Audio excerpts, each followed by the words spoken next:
Are bragging bloggers getting out of hand? We asked North Nang co-founder Chio Ming Chen to shed light on the issue.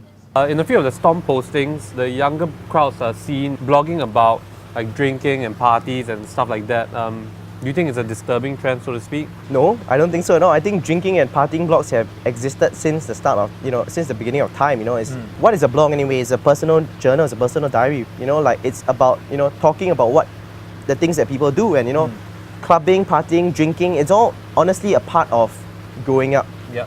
I think even our parents did it. It's just that, they probably didn't talk about it, in an open space. Yeah. But, is it wrong? I don't think so at all, I think that it's part of growing up and they're just cataloging their experience and their journey. Okay.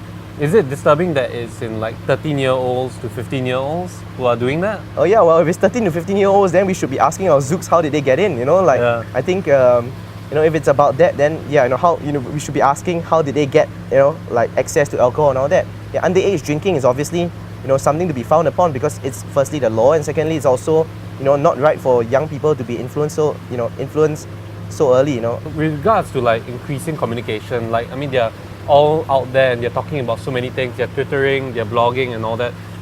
Do you think that is a bad thing or do you think it's a good thing? Well, I think, as with everything in life, it's kind of like a mixed bag. It's gonna have its good, it's gonna have its bad. I think exposing yourself too much can really, you could risk privacy concerns, you could risk safety concerns, there are predators out there, I do believe that.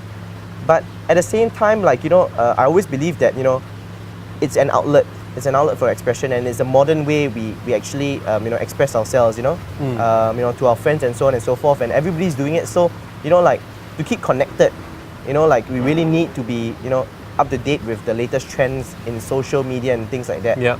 So I think it's also good and bad. Okay. Do you think there are any OB markers when it comes to blogging? What are OB markers, do you think? To be honest, society will never be able to set OB markers on social media. The only people, the very nature of the word itself, the definition or the term itself, right, determines that it's actually set at user level. So it's set if I'm the social media user, I'm the one setting the content.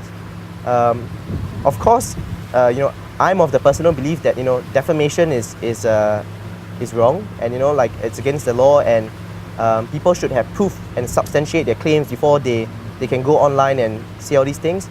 But at the same time, it's set at user level. So I feel that ultimately people are going to say whatever they want to say online and they're just going to have to face the consequences by themselves.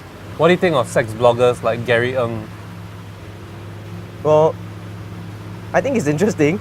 I think I think all of us have a little bit of a voyeuristic side to us, whether or not we admit it or not. So, for the spectator, I think it's great. I think why not? Let's that's the simple truth. But from the perspective of the people who are being exposed, if it's willing, and they know the consequences and that's what they want, great for them as well. But if it's if it becomes in such a perspective whereby it's they are being exposed, they don't know about it, or they didn't plan to let it go public, then I think that's an issue, All right. So any sort of advice or tips that you can give to bloggers out there? Well, I think that the key to it is to set your own OB markers. So like I said, to know, we make so many decisions on a daily basis. So and a lot of moral ones at that. So when it's online, it's no different. You should still be making decisions. You should still be making decisions with regards to the consequences involved. And if you want to be a mini celebrity, the best way to do it is to basically be yourself, because sincerity is what counts on the internet. To hear from infamous sex blogger Gary Ng's take on the issue, check out other clips on Razor TV.